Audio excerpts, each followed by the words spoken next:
জীবন থেকে আমরা অনেক কিছু শিক্ষা নিতে পারি। শুধু স্কুল কলেজ আর ভার্সিটিতে শিক্ষা দেয় না, জীবন আমাদেরকে অনেক কিছু শিক্ষা দেয়। আসসালামু আলাইকুম, সবাই কেমন আছেন? আশা করি আল্লাহর রহমতে সবাই ভালো আছেন, আমরাও ভালো আছি। আজকে আমি রান্না করব দেশি মুরগি দিয়ে মুগ ডাল। এই রান্নাটা আসলে সচরাচর সবাই করে থাকেন, স্পেশাল কিছুই নেই, তারপরও রান্না করেছি, এজন্য আপনাদের সাথে একটু শেয়ার করলাম। এখানে আমি পরিমাণ মতো পেঁয়াজ দিয়ে তারপর গরম মশলা দিয়ে দিলাম তেলের সাথে। এখন আদা রসুন বাটা, জিরা বাটা দিয়ে দিলাম। আজকে আমি 2টা মুরগি আর সাথে অনেকগুলা মুরগির পা, কলিজা, ঘিলা এগুলা দিব, তাই একটু মশলাটা বেশি দিলাম। তারপর আমি পরিমাণ মতো লবণ, ধনিয়ার গুঁড়া, হলুদের গুঁড়া, মরিচের গুঁড়া সব কিছু দিয়ে দিব। ভালোভাবে মশলাটা আমি এখন কষিয়ে নিব। যত ভালোভাবে মশলাটা কষাবেন তরকারির স্বাদ তত ভালো আসবে।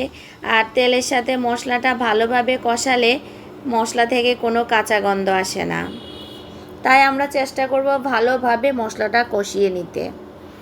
তারপর আমি একটু ঢাকনা দিয়ে রাখবো। ভালোভাবে যখন মশলার উপরে তেল ভেসে আসবে তখন আমি মুরগিগুলা দিয়ে দিয়েছি।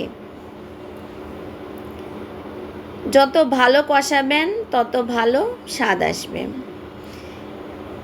ভিডিওর শুরুতে এই কথাটা বললাম কেন জানেন?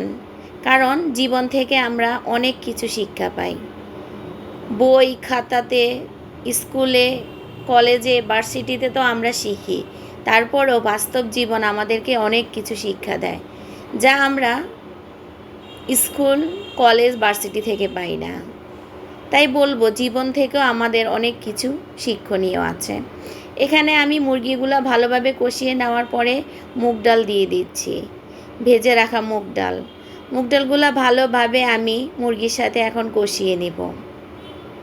তারপরে ভালোভাবে কষিয়ে আমি এখন একটু ঢাকনা দিয়ে রাখবো যেন মশলার সাথে ভালোভাবে কষানো হয়ে যায়। এই যে দেখেন, আমি মুরগির সাথে ভালোভাবে মশলাগুলোর সাথে মুগ ডালটা ভালোভাবে কষিয়ে নিয়েছি। তারপর আমি পরিমাণ মতো ঝোলের পানি দিয়ে দিব যেন মুরগিটা ভালোভাবে সিদ্ধ হয়ে যায়। এই যে আমি এখন ঝোলের পানি দিব পরিমাণ মতো। আর এমনিতে আমি হাফ সিদ্ধ করে নিয়েছি মুরগিটাকে কষানোর মাধ্যমে। এখন আমি পরিমাণ মতো ঝোলটা দিয়ে দিচ্ছি, কারণ ডালটাও একটু সিদ্ধ হবে, মুরগিটা সিদ্ধ হবে, এজন্য।